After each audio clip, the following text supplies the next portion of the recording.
How's it going, guys, and welcome back to a very exciting new Battlefront 2 video. Now, we have a ton of news to get to today. The details regarding the upcoming Scarif update have been revealed, and there is a lot there to talk about. We've got some surprises and something rather serious and pretty sad news regarding Battlefront 2 that we're going to have to talk about at the end of the video.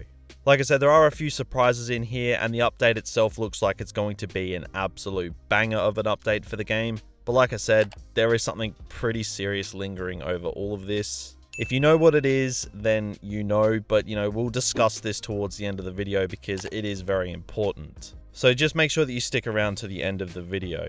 Now, no messing around, we're just going to dive straight into this.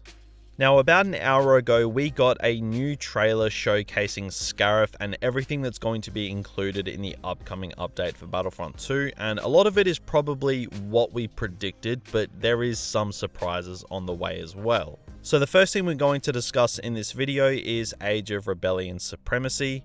So Scarif, Hoth, the second Death Star, Tatooine, and Yavin 4 will all be coming to Supremacy. And on top of that, all of those planets will be getting added to instant action. So there's a little bit here for both online and offline players when it comes to the original trilogy.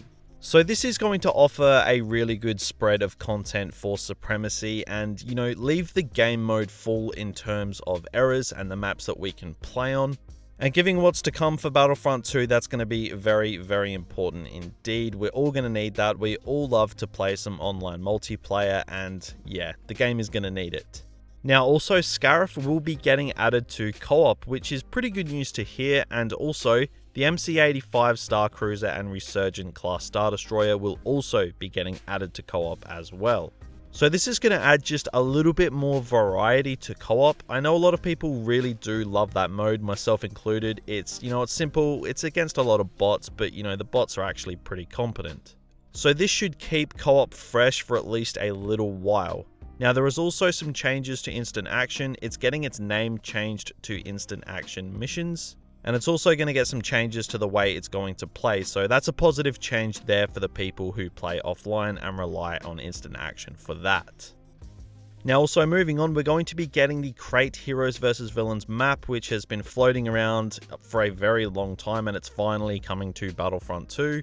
It says here that Heroes vs Villains will be receiving a new planet in April as the battle between dark and light reaches the salty mineral planet of Crate. This is one of our most requested Heroes vs Villains locations to date, so it's really exciting to bring it to the game mode. The combat area will be focused inside the main hangar with the blast doors open, letting in the sunset outside. So it's not going to be in that back area, it's going to be in that really visually quite cool area, so I'm pretty happy with that, but it will be quite open, so that's definitely going to play interesting. But like I said, I'm pretty happy about it. So many people have wanted the Crate Heroes vs Villains map that has seemingly just been forgotten about for so long, but it's finally here, so that's going to keep the pretty healthy map rotation for Heroes vs Villains pretty fresh. As a game mode overall, it does have a lot of maps, so I imagine it's going to be the go-to mode for a lot of people. Now, also, we will be getting new trooper appearances for Scarif. Now, some of this is pretty much what we expected.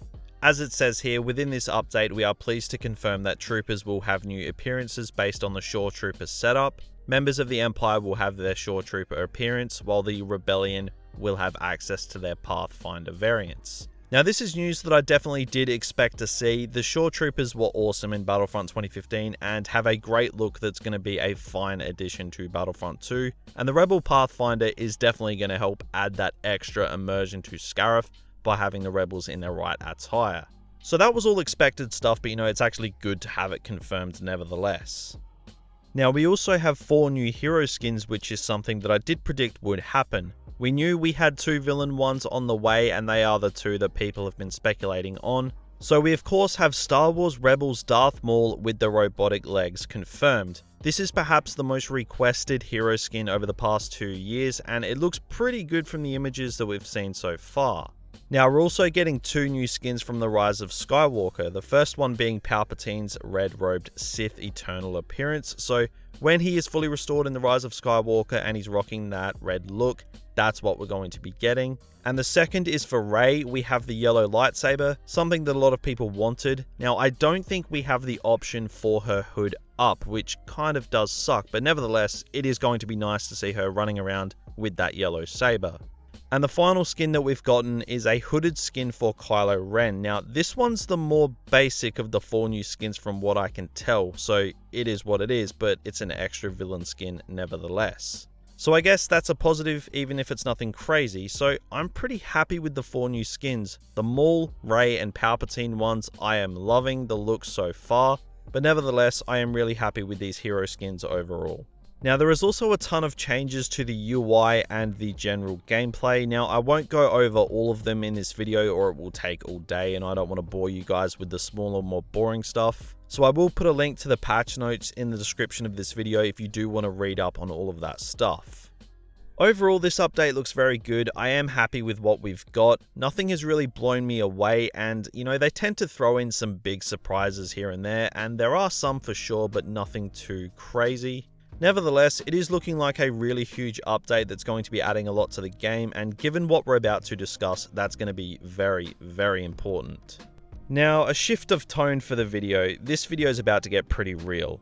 A lot of us have been speculating that this would be the last update for Battlefront 2, and a lot of people have been saying the complete opposite. Now, I uploaded a video a few weeks ago saying that I think the game is coming to a close, and people thought it was just an April Fool's prank video. Rest assured, I was serious, and it looks like I was unfortunately right. Because Battlefront 2's live service has officially come to an end as of the Scarif update. So the update tomorrow will be the last update for Battlefront 2, and this is pretty devastating in all honesty. Now, when I watched the community update video, the voiceover from Dennis Brandvell hinted at the game coming to an end, so naturally this just sent everybody into an absolute frenzy, so we actually got some clarity, and yes, this is the end for Battlefront 2. So this is pretty gutting, to be honest. Battlefront 2 has come so far, and it seems like the live service has ended when the game still had so much potential. And it just sucks, man. Like, Battlefront 2 really did come so far over its journey, and it seems like it's just been cut off before it could really reach what it was truly capable of. This could mean they're making a Battlefront 3 and want to keep some of the potential content that we could have had for Battlefront 2 to help market the game. I don't know. I really hope that's the case, because that's probably the best case scenario. I mean, there is no current live service Star Wars game, and that really confuses me, seeing as Battlefront 2 and Star Wars games in general had just had some of its biggest months yet. Like, the highs that this game saw over the past few months has just been crazy, but it's all come to an end, and it's, prematurely if you ask me. Now, I wouldn't be surprised if the virus had something to do with all of this, but yeah, this sucks, guys. Like, the update itself looks amazing, and I can't wait for it, but it is overshadowed by the fact that Battlefront 2 is basically coming to an end. It sucks, but I mean, like, what can we do? Now, the update does go live tomorrow, and the servers will stay up, and we will have events and whatnot, but as for content, that is it for Battlefront 2. I don't know where this leaves me as a content creator here on YouTube. I really don't. Like, my channel was built from the ground up from this game, and I've been here every step of the way. This game has allowed me to turn a hobby into a full-time job. And as someone with a lot riding on this game, that does suck. But, as a fan of the Battlefront franchise in general and just a member of this community, it's just a sad day, really.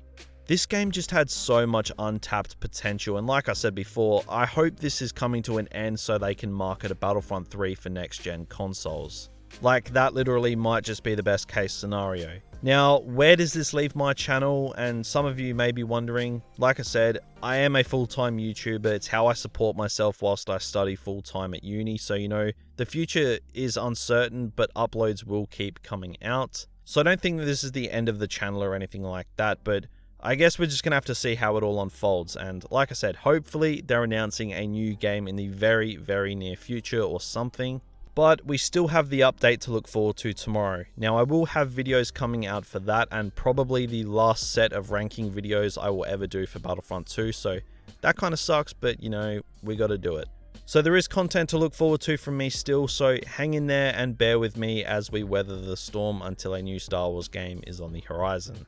But guys, go ahead and let me know down in the comments what you guys think of all of this. Apart from the bad news, this is a pretty good update, a pretty huge one, and it looks really good, and you know, I can't wait for it. But it's no doubt overshadowed by the bad news, let's be real. This kind of sucks, guys. But let me know what you all think of this down in the comments. Let's just have a chat down there. Now, if you did go on to enjoy this video and you do want to see more like it, then be sure to drop a like and subscribe to the channel if you are new, guys. We're very close to 80,000 subscribers. But that is going to do it for me today, so be sure to keep an eye out on the channel for a video tomorrow when the update drops. So until then, have a good one.